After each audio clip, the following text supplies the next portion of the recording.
Welcome back to the Spellbound Stories. Today, we bring you a breathtaking tale from the legendary voyages of Sinbad the sailor, a man whose thirst for adventure took him to the edges of the known world. This is the fifth voyage, a story of storms and giants, of cleverness and danger, of diamonds, and dragons. So sit back, relax, and let your imagination sail away. The call of the sea. After surviving 4 impossible journeys, Sinbad was living in luxury in his grand home in Baghdad. Riches, fame, and comfort surrounded him. But one morning, as he looked out at the Tigris River, he sighed and said to himself, "Comfort is sweet, but the sea still calls my name." Within days, he joined a new caravan of merchants, heading toward the port of Basra. He boarded a large ship alongside traders from faraway lands, carrying silk, spices, and gems. The journey began peacefully, with calm winds and friendly skies, but as Sinbad knew too well, peace never lasts forever at sea. The storm and the strange island. After many days of sailing, dark clouds gathered over the ocean. The sky roared with thunder. The sea turned wild. Waves like mountains crashed against the ship, and sailors screamed as the vessel was thrown into a rocky shore. Sinbad awoke on the beach of a mysterious island, the ship shattered, and many of the crew missing. The survivors looked around. No sign of life, no help in sight, or so they thought. The great ROC appears. Suddenly, a strange shadow covered the sun. The earth trembled. They looked up and saw a monstrous bird descending from the clouds. Its wings were as wide as the sky, and its eyes burned like fire. One man cried out, "It's the ROC, the legendary bird that eats elephants." The men scattered in terror, but Sinbad stood still, watching with wide eyes. He saw the giant bird land gently on a massive nest. In the center of the nest, the ROC laid a gigantic egg, as big as a house. And then Sinbad had an idea. A daring, dangerous idea. The daring escape that night. While the ROC rested, Sinbad climbed a tall rock nearby. He took his turban and ropes from his clothes, and tied himself tightly to the bird's leg.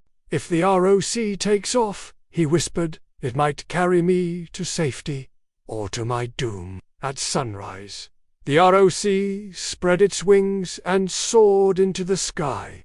With Sinbad dangling below, the wind howled in his ears. The clouds rushed past. For hours, he flew across mountain peaks and endless valleys. Then, suddenly, the bird dove and dropped Sinbad in a narrow, deep canyon. The Valley of Diamonds. Sinbad opened his eyes. Around him lay a breathtaking sight. The ground sparkled with diamonds, glittering stones scattered like stars across the earth.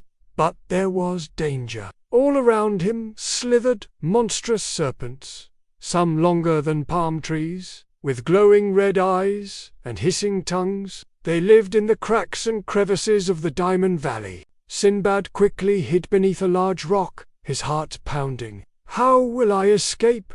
he wondered. "No, ROC will save me now." But just then, a sound.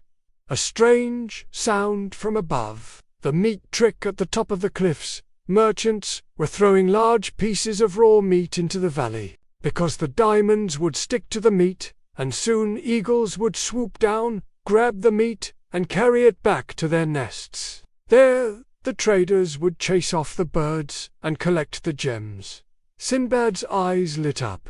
"That's it, my way out." He found a large chunk of meat, tied himself to it, just like he did with the ROC, and waited. Sure enough, an eagle swooped down and seized the meat, and, with it, high into the sky they flew, and when they reached a nest on the cliffs, the bird dropped him. A shocked merchant found him tangled in the ropes, gasping for breath. "By the heavens!" the man cried. "A man in the eagle's nest." Sinbad laughed and explained his story. The merchant was so amazed that he gave Sinbad food, water, and shelter, and even let him keep a pouch of the finest diamonds as a reward. The journey home soon. Sinbad found his way back to Baghdad with a caravan. The people welcomed him with open arms, and once again he sat in his grand hall, sharing tales with his friends. He ended the story with a smile.